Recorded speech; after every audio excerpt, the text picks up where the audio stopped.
Welcome to the second ever Gwynedd Mercy University Poetry Slam. We have many talented readers today, including the illustrious Alex Ritter.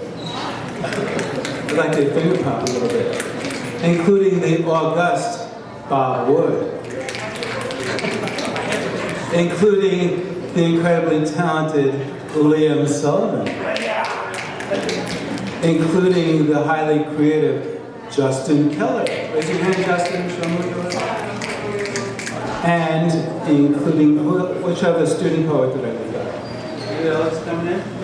Nobody else, okay. And me, I am your Master of Ceremonies, Albert Fried Casorla. It has been my privilege to teach poetry here for 5 semesters so far. I hope to be able to continue. I even have a student who comes back, Justin Keller. Can't get enough.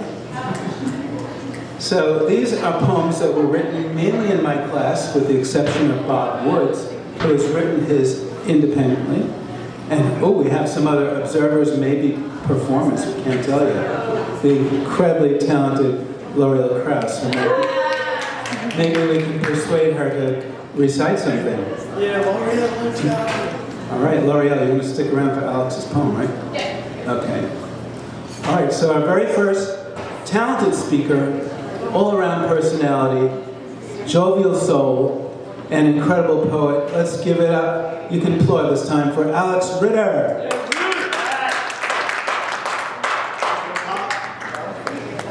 You want to take it out? Hold That Tiger by Alex Ritter. 46-41, that was the final score. Seeing the roll of time makes my eyes sore. Joe Burrows, 31 for 39. What a perfect time to be alive. It's been 8 long years for us to win. Rooting for Alabama is a sin. Heisman hopeful number 9, Death Valley, all rise. Nobody will beat the LSU Tigers. If you are not a fan, you are an outsider. College football playoffs, here we come. If you root for anybody that's not purple and gold, you're dumb.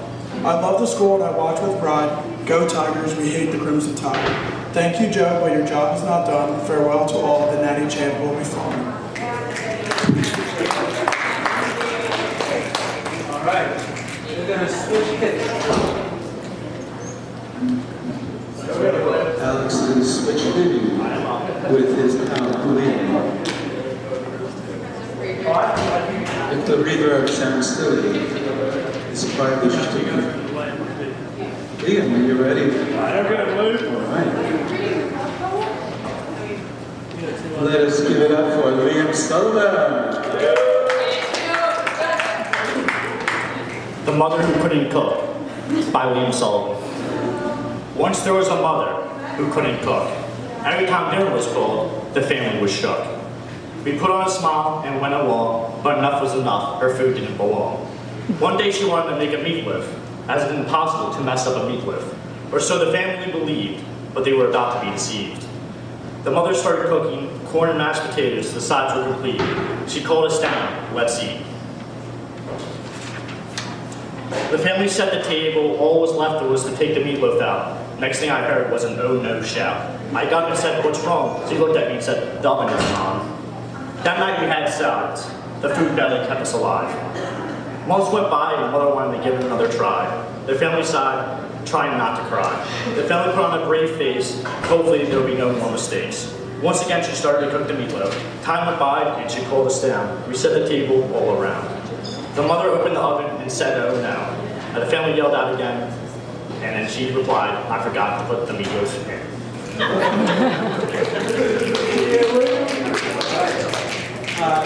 You guys gonna do 2 more, right? Yeah. I want to intersperse with Justin. Where's Justin?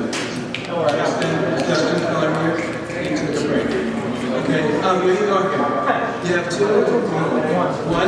All right. Come on up, and we'll do another by Liam and another by Alex. Really good one. I just want to make sure, so that the camera's recording this. Yeah, it is. Is that okay? Yeah, because the other time it didn't. Oh, it didn't work, but at least Deborah's a professional. That's how I'm making sure. You want me to back it up with my results? No, it's okay. It's all right. Thank you. It's all right. You can hold the mic. I don't need them.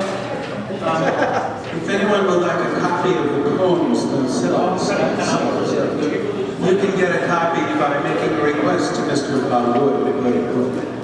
Just come up with a phrase, the speaker, and a phrase from that poem, and you shall receive it from your email. All right, this is a wonderful student who is always available, always helping. The very talented and prolific, is that a right word for you? And productive Justin Killer. So first, I didn't write this poem in poetry class. I wrote it because I came into his poetry class last semester when I wasn't taking the class. This is introduction, and it's by me. Hello, I am Justin. Since I'm here, in me, we must trust him. I have my introduction ready to say, I came here to play. No, that's not right. I came here to fight. No, I didn't come here to play ping pong. Oh, I'm sorry. This introduction's getting kind of long. I can't remember why I came here now. Did I come to teach you all how to milk a cow? Still not correct? Does someone want to tell me and interject? If so, that would be perfect. I'm here because I have the time. Well, my class just ended, of course I do. I know it has something to do with a rhyme. Something about snow in December? Or maybe rain in September? Or is it Thanksgiving in November? I know I was invited by this faculty member. Now I remember! Poetry reading is the reason. It has nothing to do with the month or the season.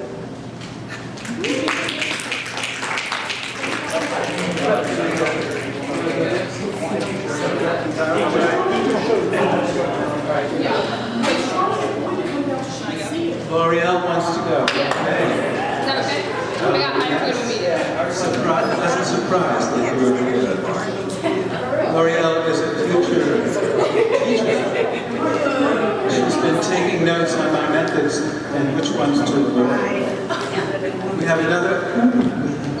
Colina. Delightful. All right, are you ready? No, I'll just do it right there. Okay, let's give it up to L'Oreal Krause. So this is a story poem. It's about my sister. Once upon a time is always how it goes, but these two princesses are less than royal. My sister, my friend, my right hand. Less than a year apart, and not even separation can pull us apart. The same age for 9 days, years ago, nobody could tell us apart. Blood sisters, scientifically and literally, our genes are shared, but those who are too similar are bound to struggle. Bickering and fighting are what siblings ought to do, together for 18 years under the same roof.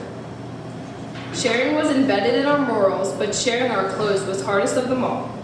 As we grow old, college became our demise that began this new chapter in our lives. Gwynedd Mercy and the University of South Carolina were our new homes. Separated for months, kept us in contact by phone. 2 semesters later, her calling was home. Together at last, my best friend for life. Under the same roof again, for these short summer nights, she will stay here in PA and follow in my footsteps. Gwynedd Mercy University is where she will stay. 20 years later, only 1 year apart, my sister, my friend, my right hand, Claudia.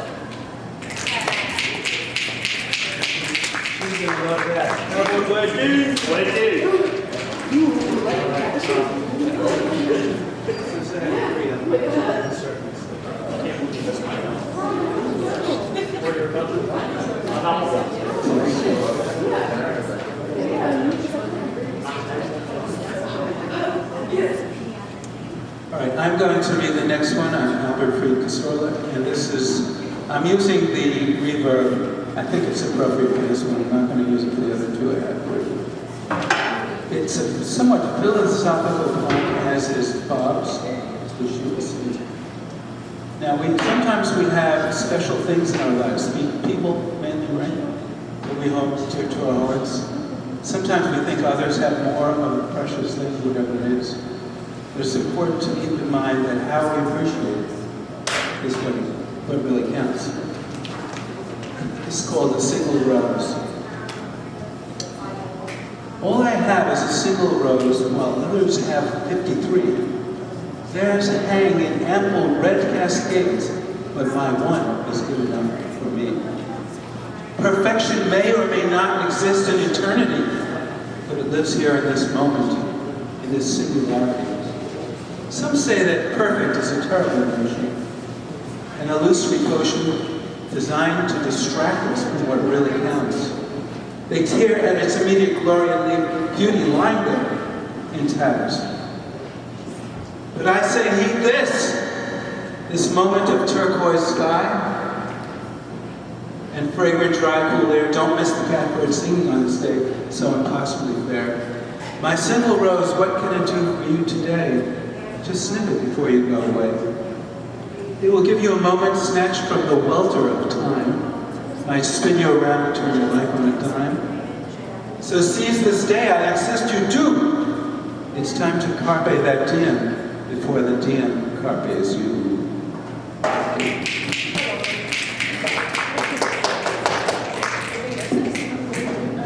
right, our next volunteer is going to be Colina. Yes! Colina Jenkins, an outstanding personality in our classroom. It's a fair assessment, wouldn't you say? Oh, yes. Yes. Swing today, she was swinging and swaying. All right, so I did story poem. I met Nicole Dodd, sophomore year of high school. We both went to St. Hubert's High School for Girls, a fantastic, warm-hearted, and caring person.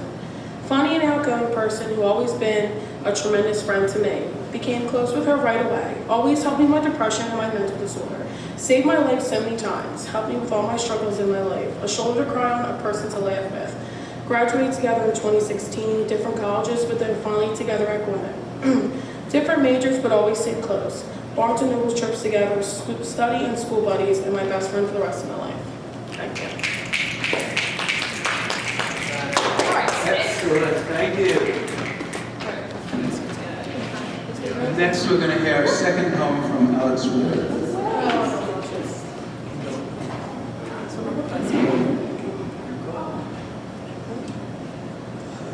Change by Alex Ritter.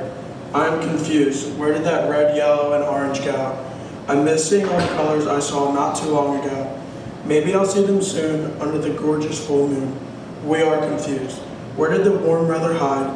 I missed the windows down on my ride. Why are the lights going out so early? Why is the tree branches going curly? Confused I am. Why is everything dying in my beautiful neighborhood? This is not how I like to see Parkwood. Confusion takes over my friends and I as the winter comes and fall dies. Which neighborhood is that? Parkwood. Thank you for coming, ladies. Okay, Liam, you want to say Bob Wood, with his poem about wisdom. It's called A Question. Let's give it up for Bob Wood. Hello, thank you for inviting me. I don't know if it's about wisdom or not, but anyway, I titled it A Question. While walking along the street this morning and crunching the dried leaves beneath my feet, for reasons unknown, an old question came to mind.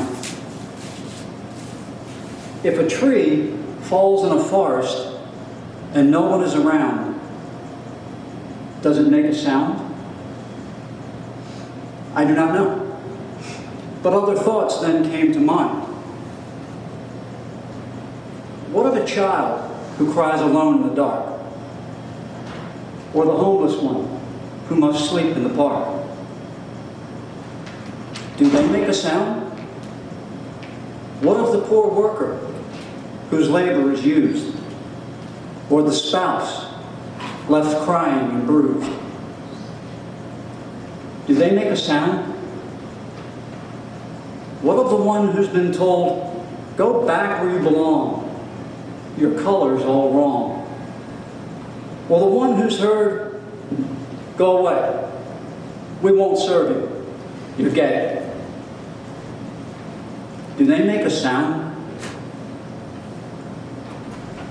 What of the old one who sits by the phone, dying inside because they're alone? What of the one who endured a sexual assault only to hear from others,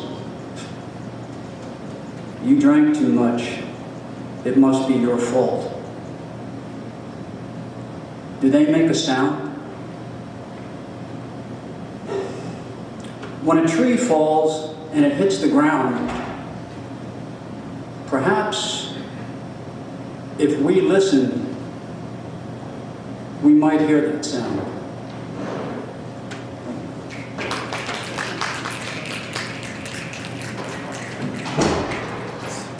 Very related to you. It's more than a little bit related to Bob's profession. Title IX. Yeah, sure. Title IX coordination. But did you sponsor any of the session on silence? That's what it says. Liam is dying to read. Are you getting anybody else getting here? 11? England. Any other student poets? All right, this is Want to my read? this is my love poem for my quarterback Daniel Jones. Daniel Jones, oh Daniel Jones, you run and throw touchdowns, the savior of our season. Daniel Jones, oh Daniel Jones, with quick feet and a can for an arm, you'll win us games, relieve us fans from pain. Daniel Jones, oh Daniel Jones. We booed you at first, not knowing what we had. Our losing season, you reversed. Daniel Jones, oh Daniel Jones.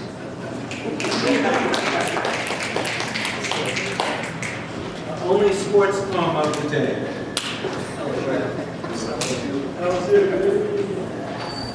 right, if anyone wants a copy of these, you're welcome.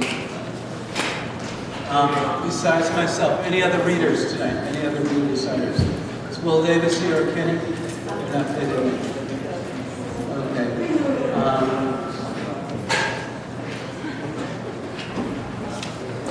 All right, I'm going to read this poem called "How Are We Tethered?"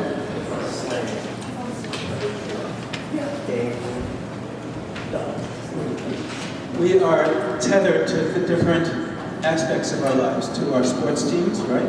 Yep. Yes. To our classmates, to our family. So the question is like a rowboat in this picture, to what are we tethered? To our universities? How are we tethered? What are the slender sinews that tie us one to another? What makes us cling to this, that, and not the other, yet makes it worth the bother? Because we are the yearning ones. We're the noisy lot who seek more than a tossing, cold-eyed glance. We reach out to find the sweet voice or the acid tongue and call both to come hither. Silken spider filaments bind us to coasts of our own apparent choosing. We may think we are free, but only are to some degree, all right? Only to some degree we are free. And in truth, we fight the loosening. To work, to friends, to family, we pay our daily debt, and it is fitting. Man I know is a creature enmeshed, often unwitting, entrapped, perhaps, more likely the best blessing than the curse of our mortal flesh. Best to embrace the golden tethers, to be more to our betters, and not wonder overmuch on where or whether. Need to hold a hand, find kindled romance, and partake of this sacred dance. Thank you. All right, any parting words? I think those are all our reciters. If you like poetry, come to our class or send me a work. We're putting together an anthology, right? All these poets will be represented on the anthology, and maybe we can find a way for everyone to have access to it. And if you want copies of any particular poems, see those who wrote them. Thank you for coming, and we'll have another one in the spring. if they are so fortunate. Thank you, President D'Amelio, for coming.